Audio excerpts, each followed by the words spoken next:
Bismillahirrahmanirrahim. Assalamualaikum warahmatullahi wabarakatuh. Alhamdulillahi rabbil alamin. Wassalatu wassalamu ala sayyidil anbiya'i wal mursalin wa ala alihi wa sahbihi ajma'in. Ashhadu an la ilaha illallah wahdahu la sharika lah wa ashhadu anna Muhammadan 'abduhu wa rasuluh. Qala Allah subhanahu wa ta'ala fi kitabihil aziz بعد أعوذ بالله من الشيطان الرجيم بسم الله الرحمن الرحيم قد أفلح المؤمنون الذين هم في صلاتهم خاشعون صدق الله العظيم وقال النبي صلى الله عليه وسلم من يريد الله به خيرا يفقهه في الدين أو كما قال صلى الله عليه وسلم. Alhamdulillah, bersyukur pada Allah Subhanahu Wa Taala telah mengurniakan kepada kita nikmat yang melimpah ruah, dan telah mengurniakan kepada kita nikmat iman dan Islam yang mengatasi jutaan nikmat-nikmat yang lain. Sesiapa yang Allah Subhanahu Wa Taala telah berikan kepadanya nikmat agama, maka dia adalah di kalangan orang-orang yang Allah Subhanahu Wa Taala sukai. Manakala kenikmatan ataupun kemewahan duniawi diberikan kepada sesiapa sahaja yang dikehendaki oleh Allah Subhanahu Wa Taala, dan ianya diberikan kepada orang Islam dan juga orang-orang bukan Islam. InsyaAllah pada rakaman kali ini kita akan menyambung muzakarah, ulang kaji berkenaan dengan sunat-sunat hai'ah di dalam sembahyang. Sunat-sunat hai'ah iaitu sunat yang merupakan menambahkan penambahan kecantikan ataupun merupakan rupa keelokan solat kita, daripada kitab Matla'ul Badrain, khususnya untuk ahli qaryah Surau Asy-Syakirin, Taman Legenda Suria, dan juga kepada semua yang mengikuti rakaman ini, insya-Allah. Sebelum ini kita telah membacakan dan kita telah mengambil pelajaran atau beberapa perkara daripada sunnah hai'ah yang banyak, iaitu seperti mengaminkan, mengucapkan, melafazkan amin selepas membaca surah Al-Fatihah, di mana banyak kelebihan melafazkan amin ini. Walaupun hukumnya sunnah hai'ah, kalau ditinggalkan tidak perlu diganti dengan sujud sahwi ataupun tidak merosakkan sembahyang, tidak menyebabkan sembahyang batal. Namun begitu, ianya sangat penting, ianya sunat yang perlu diambil berat dan dibaca pada setiap kali selepas dilafazkan selepas setiap kali membaca surah Al-Fatihah, sama ada menjadi imam ataupun menjadi makmum. Sama ada jadi imam ataupun jadi makmum. Ada satu hadis berkenaan dengan kelebihan amin bersama-sama dengan imam, yang mafhumnya lebih kurang apabila imam melafazkan amin, maka kamu para jemaah, orang-orang Islam, aminlah bersama-sama dengannya. Maka sesungguhnya barang siapa yang aminnya bertepatan dengan amin para malaikat, maka akan diampunkan dosa-dosanya yang terdahulu. Kerana para malaikat juga akan turut serta amin dalam sembahyang berjemaah. Itulah satu perkara yang kita kehilangan lah apabila sembahyang sendiri. Sebab kita akan lafazkan amin sunnah hai'ah, dan begitu amin bersama-sama itu tidak dapat jika tidak ada jemaah. Lebih ramai jemaah, maka lebih besarlah kelebihannya. Bahkan di dalam mazhab Imam Syafi'i rahmatullahi alaih, dalam mazhab Syafi'i, amin itu dilafazkan dengan jahar, dengan agak kuat, iaitu makmum walaupun kebanyakan ataupun semua bacaannya ialah bacaan yang merupakan bacaan yang hanya perlu didengari oleh telinganya sahaja. Dia tak baca kuat sampai orang lain dengar.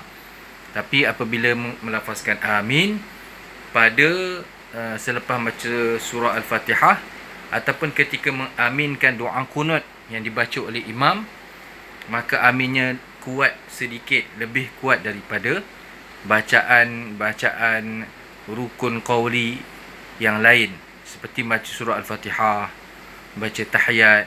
Lebih kuat lagi lah. Bukan setakat telinga sendiri, bahkan boleh didengari oleh orang lain.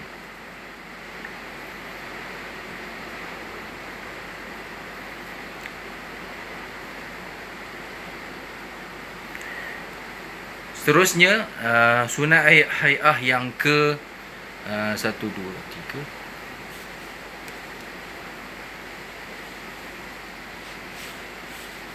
Yang ke-8. Kalau dalam kitab Matla'ul Badrain ini wa Majma'ul Bahrain ini, dalam yang ke-8, sunat hay'ah yang ke-8 ialah membaca surah selepas membaca surah Al-Fatihah. Qala al-musannifu wa nafa'allahu bihi wa bi'ulumihi fid darain, iaitu membaca surah selepas membaca suratul Fatihah. Imam dan mereka yang bersembahyang secara bersendirian disunatkan membaca surah pada 2 rakaat subuh, 2 rakaat solat subuh. Solat Jumaat, iaitu pada kedua-dua rakaat solat Jumaat, dan 2 rakaat pertama bagi sembahyang fardu, 2 rakaat pertama bagi sembahyang fardu yang lain. Di sini makmum tidak disunatkan, dan 2 rakaat pertama bagi sembahyang fardu. Kemudian di sini makmum tidak disunatkan membaca surah, tetapi hendaklah dia mendengar bacaan imam itu.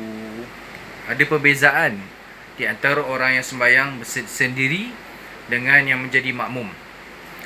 Apabila menjadi makmum, maka walaupun pada 2 rakaat yang pertama, ketika imam membaca surah dengan kuat yang didengari oleh para jemaah, maka ketika itu walaupun 2 rakaat yang pertama, makmum tidak pula disunatkan membaca surah. Apa yang perlu dibuat? Makmum perlulah mendengar bacaan imam, ataupun memanglah selepas selesai imam membaca surah Al-Fatihah, maka setiap makmum akan baca Fatihah masing-masing. Kita dalam mazhab Imam Syafi'i, dalam setiap sembahyang, dalam setiap jenis solat, maka perlu baca surah Al-Fatihah. Manakala kalau sembahyang sendiri, pada 2 rakaat pertama lah, kesimpulannya pada 2 rakaat pertama setiap solat, seperti solat subuh, memang 2 rakaat lah. Kalau solat maghrib, 2 rakaat yang pertama, 1 rakaat saja tidak baca surah. Kalau sembahyang yang 4 rakaat, 2 rakaat yang pertama baca surah, 2 rakaat yang kedua tidak baca surah.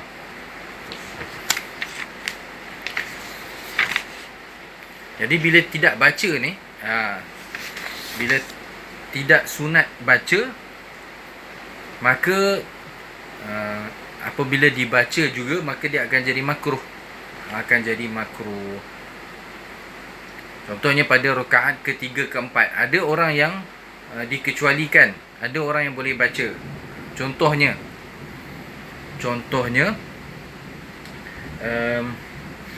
orang yang masbuk, Jemaah yang masbuk, dia datang pada rakaat ketiga dan keempat. Imam sedang rakaat ketiga dan keempat.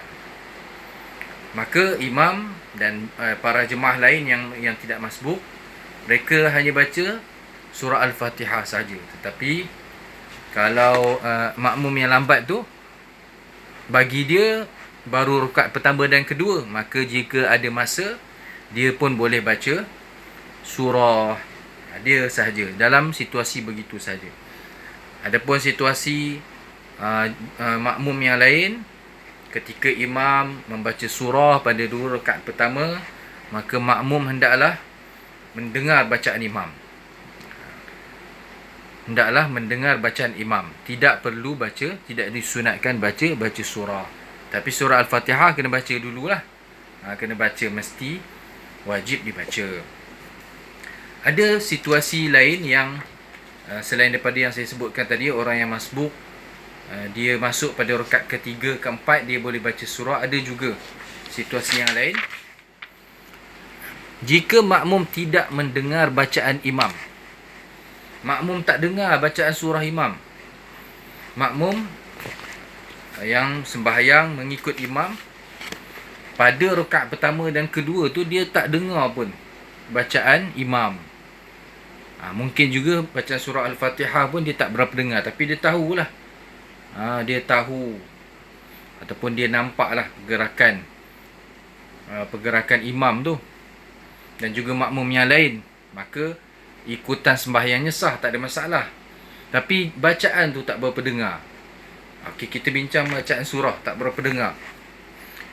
Jika makmum tidak mendengar bacaan imam kerana pekak, kerana makmum sendiri tak boleh mendengar, atau jauh daripada imam, duduk jauh daripada imam dan mungkin tidak pakai mikrofon. Kalau zaman dahulu memang tak pakai mikrofon lah. Zaman dahulu memang imam akan baca dengan suara yang nyaring, kuat, tapi yang betul-betul di belakang ataupun jauh memang tak dengar lah. Memang tak dengar, cuma tahu pergerakan. Sebab kalau pergerakan rakaat pindah daripada rukun ke rukun, tahu melalui pergerakan makmum yang lain. Kalau kata zaman dahulu ada mukabbir pun yang akan melafazkan, melaungkan takbir, itu pun yang didengari cuma takbir lah, bacaan tu tak dengar. Atau bacaannya sama ada makmum pekak tak dapat mendengar, ataupun jauh daripada imam, atau bacaannya perlahan walaupun pada sembahyang yang dijaharkan. Bacaan imam sendiri memang perlahan, suara imam tak kuat lah, tak kuat. Memang ada imam-imam yang suara tak kuat. Kalau zaman kita, imam suara perlahan pun dengan mic yang ada, dengar semua, sehingga kan kalau pada bacaan sembahyang yang siri, yang sembahyang yang tak perlu kuat, Zuhur Asar pun kita boleh dengar. Itu ada perbincangan lain lah. Sebab sembahyang Zuhur Asar ni ataupun surah Al-Fatihah rakaat ketiga, keempat, bacaannya tidak kuat. Jadi kalau baca kuat, maka apakah had kadar nak tentukan kuat dengan tak kuat bacaan imam tu, tu ada perbincangan lain lah. Yang pastinya makmum tak boleh nak dengar sebab bacaan imam perlahan, walaupun pada sembahyang yang dijaharkan, walaupun pada sembahyang seperti sembahyang subuh, maghrib, isyak, sembahyang Jumaat, ataupun dapat mendengar tetapi tidak dapat difahami. Dapat dengar tapi tak dapat faham. Maksudnya tahulah imam sedang baca surah. Sebab apa? Sebab mungkin dari segi masa tu dah boleh agak, imam dah selesai dah baca surah Al-Fatihah, tapi bacaan surah tu butir kalimah, ayat dia tu tak dapat difahami. Walaupun memanglah kadang-kadang bacaan imam tu, imam baca surah yang jemaah, yang makmum tak hafal pun. Tak hafal pun. Dan imam pun sebenarnya untuk sembahyang fardu ini disunatkan baca ayat-ayat yang kalau sembahyang maghrib contohnya disunatkan baca surah lazim. Surah lazim ni surah juzuk 30 lah, yang pendek-pendek. Yang disusun, kalau ikut susunan tu bermula daripada surah Wadduha lah, Wadduha. Ataupun yang mudah-mudah, kalau imam tak berapa hafal ayat-ayat yang panjang-panjang, tidak mengapa, lebih baik kita baca surah. Contohnya surah sembahyang maghrib dibaca dengan surah Al-Kafirun, Qul ya ayyuhal kafirun, rakaat pertama. Kemudian rakaat kedua Qul huwallahu ahad. Itu adalah dua gabungan surah yang memang bergabung. Bacaan itu bergabung. Sama juga macam kalau yang panjang, surah yang panjang seperti surah yang dibaca pada pagi Jumaat. Dah lama dah tak dapat sebenarnya subuh pagi Jumaat imam nak baca surah As-Sajdah dengan surah Al-Insan. Surah tu bukan sebelah-sebelah dalam susunan, tapi dibacakan secara bergabung. Rakaat pertama, rakaat kedua, ataupun bolehlah dibahagi surah As-Sajdah bahagi dua. Rakaat pertama sebahagian, rakaat kedua sebahagian. Ataupun selain daripada itu, seperti surah yang panjang sedikit, surah Al-A'la, Sabbihisma rabbikal a'la. Dan rakaat kedua dibaca surah Al-Ghashiyah, hal ataka hadithul Ghashiyah. Jadi imam sembahyang maghrib bacalah surah lazim 10 surah akhir, bermula daripada Alam Tarakai, surah Al-Fil. Itu yang terbaik. Dan untuk dibaca pada sembahyang fardu secara berjemaah. Bukan tak boleh baca ayat-ayat yang dihafal yang lain, tapi ada bacaan surah yang sunat dibaca pada dalam sembahyang berjemaah ini. Kalau sembahyang seorang diri, sembahyang sunat, maka ketika itu terpulanglah untuk baca panjang, ataupun baca surah panjang, ataupun baca sembahyang dengan tasbih yang lama pada rukuk atau sujud. Tapi kalau sembahyang fardu, yang terbaik ataupun yang paling tepat dengan fiqh, dengan syarak dibuat oleh seorang imam ialah meringkaskan sembahyang. Kalau tasbih itu 3 kali tasbih, ataupun paling 3 kali lah yang paling biasanya. Surah itu pula surah yang tak terlalu panjang, tetapi mengikut sebagaimana yang disunatkan.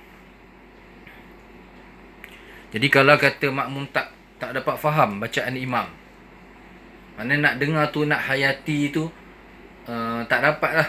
Contoh imam sambil baca surah Al-Kafirun, tapi makmum dengar sayup-sayup aja. Dengar maknanya bunyi yang belakang, kalimah yang belakang pun tak dengar, ataupun kalimah depan Qul ya ta'budun pun tak dengar, tak faham. Maka makmum bolehlah ataupun hendaklah membaca surah sendiri. Makmum pun baca surah ringkas juga. Ada satu kisah dia yang berlaku di luar negara lah. Kita insya-Allah di tempat kita ni, imam kita, walaupun di mana sahaja, di kampung mana, di taman mana, surau besar, surau kecil, masjid yang di mana-mana pun, imamnya bacaan orang kita lah masih dapat difahami. Cuma kita perlu usaha untuk meningkatkan, memperbetulkan bacaan surah Al-Fatihah kita lah terutamanya. Memang tak dinafikan, banyak perkara, banyak lagi tajwid, sebutan huruf terutamanya yang boleh kita baiki lagi.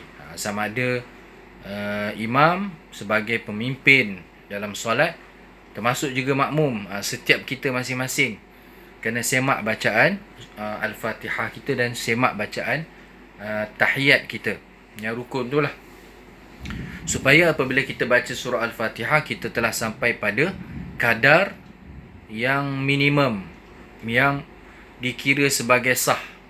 Bukan kita nak betulkan baca sampai kita, bukan tuntutan belajar Al-Quran ni, terutama pada surah Al-Fatihah ni, bukan sehingga kita boleh sampai tahap level qari musabaqah tilawah Al-Quran, itu tidak.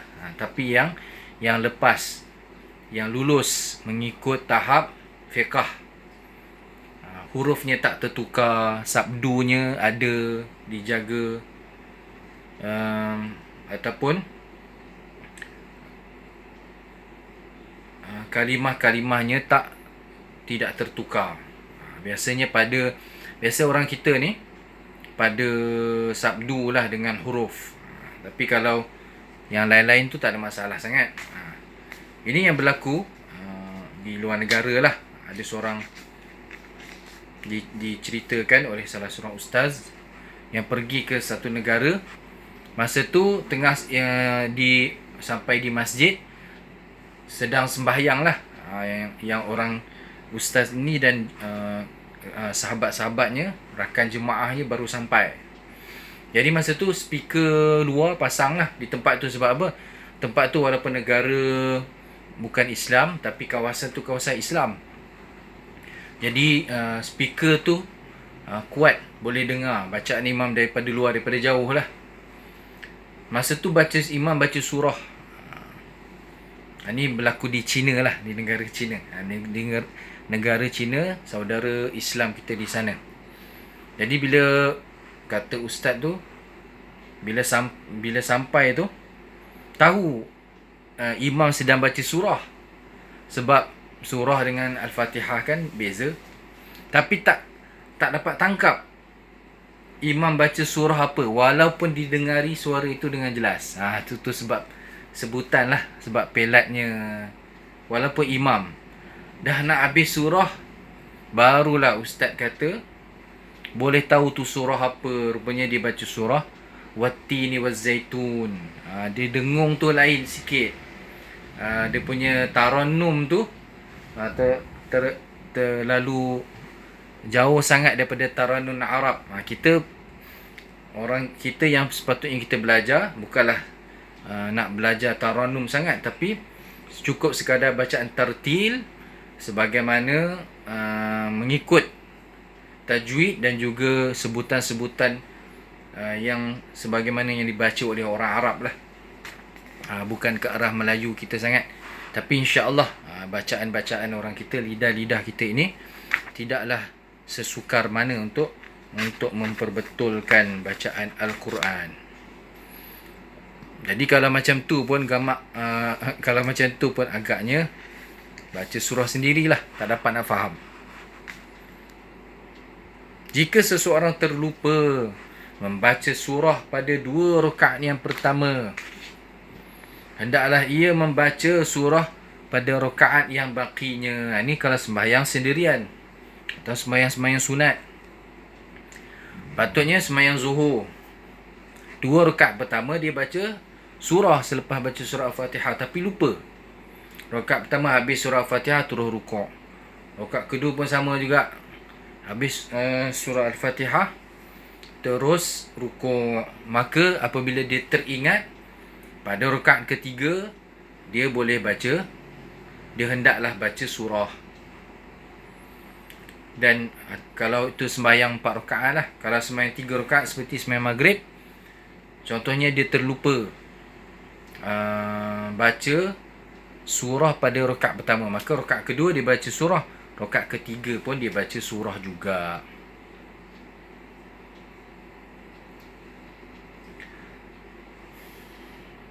Namun begitu, ini dalam situasi ataupun keadaan seseorang itu terlupa baca, bukan sengaja nak baca pada rakaat ketiga keempat, itu tak boleh. Perkara itu makruh. Ni terlupa nak baca, teringat barulah baca. Disunatkan membaca surah mengikut peraturan susunan Al-Quran. Ini yang saya sebut tadi, ikut susunannya sebagaimana yang disusun di dalam mushaf Al-Quran, daripada kanan ke kiri, daripada mula surah Al-Fatihah sehingga surah Qul a'udzu birabbin nas, maka ikut turutan yang begitu.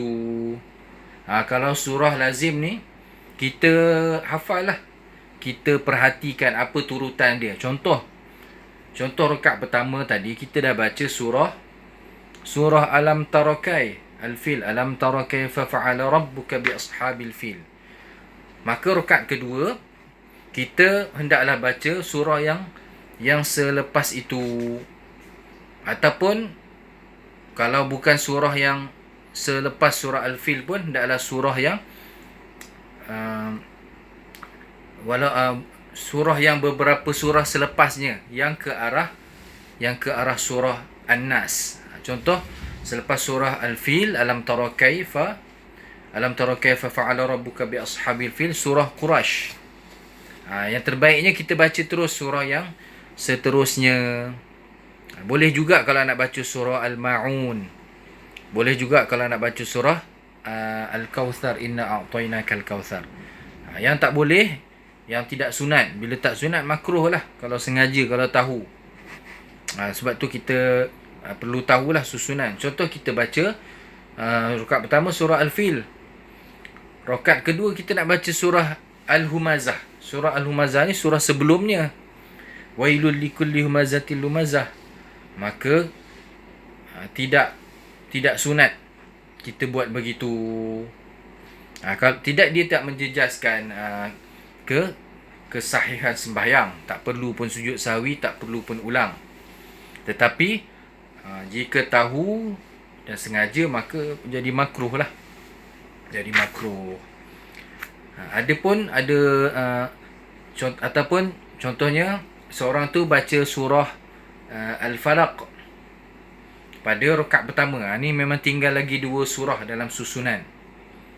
Maka rakaat kedua dia akan baca surah An-Nas. Dia bukan baca surah Qul huwallahu ahad. Itu sebelumnya lagi. Tapi yang terbaiknya contoh ada 2 surah yang memang 2 surah ini bergabung untuk dibaca dalam 2 rakaat solat sunat, ataupun 2 rakaat ini dipanggil memang surah yang dibaca ketika musafir. Nampak saja ringkas, iaitu surah Al-Kafirun, Qul ya ayyuhal kafirun, dan surah Al-Ikhlas, Qul huwallahu ahad. Di mana surah Al-Ikhlas ini sangat besar ganjarannya.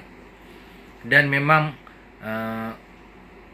contohnya pada sembahyang qabliyah subuh, sembahyang 2 rakaat sembahyang sunat sebelum subuh, maka memang bacaan yang disunatkan baca pada rakaat pertama dan kedua ialah kedua-dua surah tadi, surah Al-Kafirun dan surah Al-Ikhlas. Sangat besar ganjarannya di sisi Allah.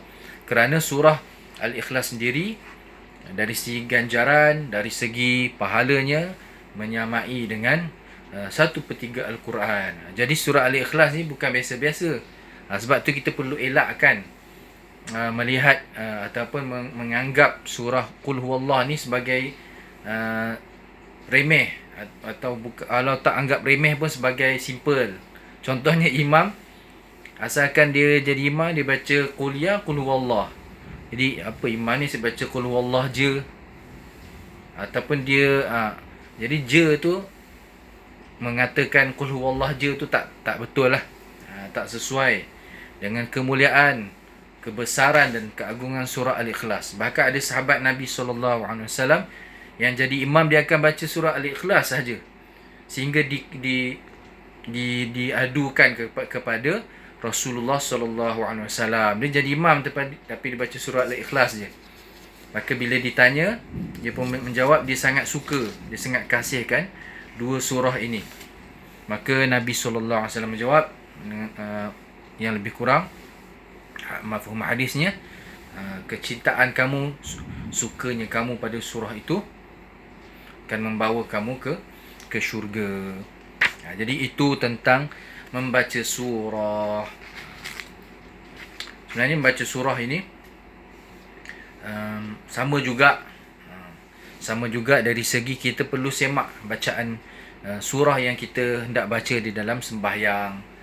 Terutamanya Kalau jemaah lelaki, ramai yang kena jadi imam. Buat masa sekarang ni, ramai yang kena jadi imam. Dan kalau tak kena jadi imam pun, ada dalam sesetengah keadaan kita akan jadi imam. Tapi kalau tak jadi imam pun, bacaan-bacaan dalam sembahyang yang terutama yang rukun qauli lah, terutamanya surah Al-Fatihah dan tahiyat, kita perlu semak dengan ustaz ataupun orang-orang yang mahir baca, orang yang betul bacaannya. Kalau tak semak memang tak tahu. Jadi surah Al-Fatihah wajib disemak. Wajib kita sebagai orang Islam, kalau tak pernah semak ataupun dah lama dah sekali semak baca surah Fatihah bila? Dulu masa sekolah rendah, dengan ustazah, dengan ustaz, dengan guru mengaji. Kemudian 30 tahun kita tak pernah semak, maka kita hendaklah semak. Kalau para jemaah muslimin dan muslimat, ada anak-anak yang belajar agama ataupun memang belajar mengaji, pun bolehlah paling kurang menyemak dengan mereka, supaya kita kalau ada kesalahan kita sedar. Surah ni pun sama juga, terutamanya kalau para imam yang ada menghafal surah ataupun menghafal ayat-ayat yang panjang lah, maka hendaklah disemak dahulu kepada ustaz ataupun kepada al-hafiz dan sebagainya, supaya bacaan itu tak salah, supaya tak ada tertinggal sabdunya, tak ada tertukar panjang pendeknya. Kerana kalau berlaku banyak kesalahan, walaupun surah, dia tak membatalkan sembahyang, tapi dia akan mencacatkan sembahyang. Dan memang apabila berterusan membaca salah pada bacaan Al-Quran, maka ia menjadi satu perkara yang tidak betul lah. Berterusan saja salah, walaupun itu surah, bacaan surah yang tak menjejaskan kesahihan ataupun tidak membatalkan sembahyang, namun begitu perlu diambil berat untuk semak.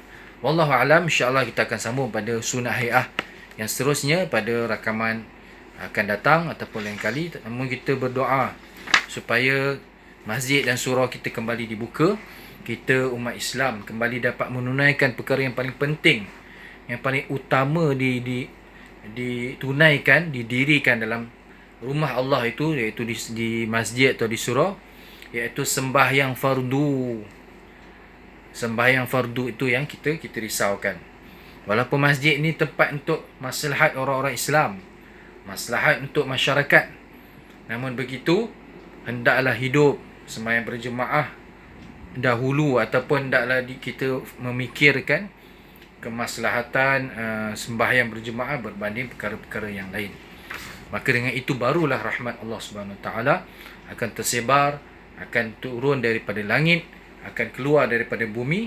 Dan dengan itu sahajalah kita memohon, selayaknya kita sebagai hamba Allah Subhanahu Wa Taala memohon bantuan daripada Allah setelah rumah-rumah Allah Subhanahu Wa Taala kembali dimakmurkan, kembali diimarahkan. Wallahu alam, billahi taufiq wal hidayah. Assalamualaikum warahmatullahi wabarakatuh.